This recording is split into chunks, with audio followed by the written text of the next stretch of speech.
millions. And because of the extensive business experience that I have, I was able to, I think, help out Mike on some of the business decisions dealing with this real estate, as well as that it's unique. This is a 501c3 nonprofit organization.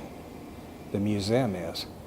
So I think through the lawyering, through the business, I was able to start helping Mike on that. Well, then you get to know Lathan, and Lathan's talking about there's these other items, but the museum is tapped out.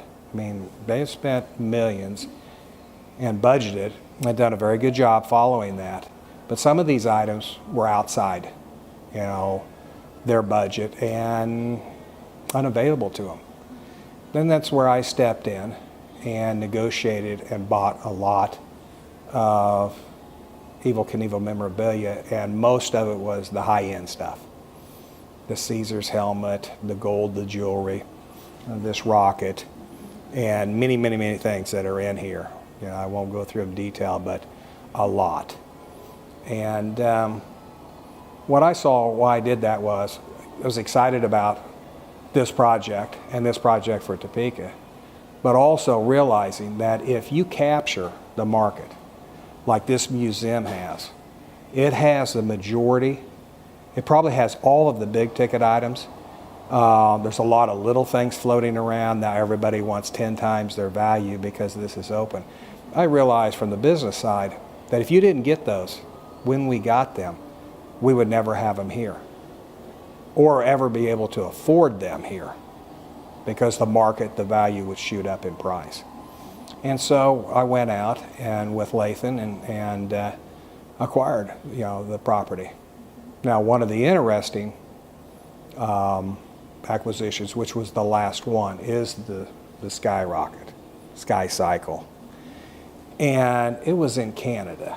And Lathan had tracked it down, but it was on the second floor, and to get it out of the if you could negotiate with this guy, he was very tough. He had it for decades, and he was going to start a museum, and he put it in there, and of course he didn't go anywhere with his museum. But to retrieve this, we had to have a crane and take part of the roof off, second story roof, to pluck the rocket out of there. Well, Lathan got that going. Well, we determined on a price, so I was going to buy the rocket.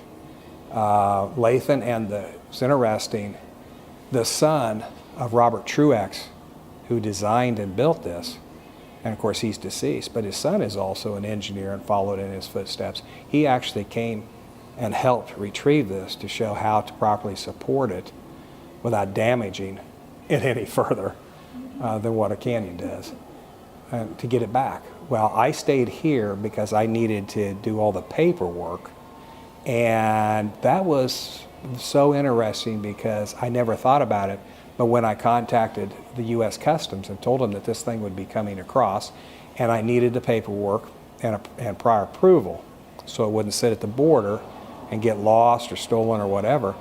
When they asked what it was, I said it was a rocket. You don't say that. So 3 days later, I had to hire 3 attorneys and then a customs expert, and we were able to get the thing across. And it was delivered here to Harley the day before Thanksgiving. And the driver, when he pulled up, we were all there, to help get this thing out. And I asked him if he'd had any problems getting it across the border. And he said he'd been hauling things for 30 years, and this was the funnest border crossing ever for him. And I asked him why, and he said because everybody knows Evel Knievel. They know him worldwide. I mean, certainly Canada. And then when they found out, that this thing was coming across, and we told them exactly what time, and we'd received, email approval, and we had all the paperwork, that not only were the people that worked that day on the border there wanting to get in and get a picture with it, the people that was their day off showed up. And everybody wanted to see Evel Knievel. That's exactly, shows Canada and shows worldwide. Because when I was talking to customs and different things, they say a rocket, and I go, well, maybe it's a cycle. Well, if it's a motorcycle, then it has a VIN number. Well, it doesn't have a VIN number. Well, what is it?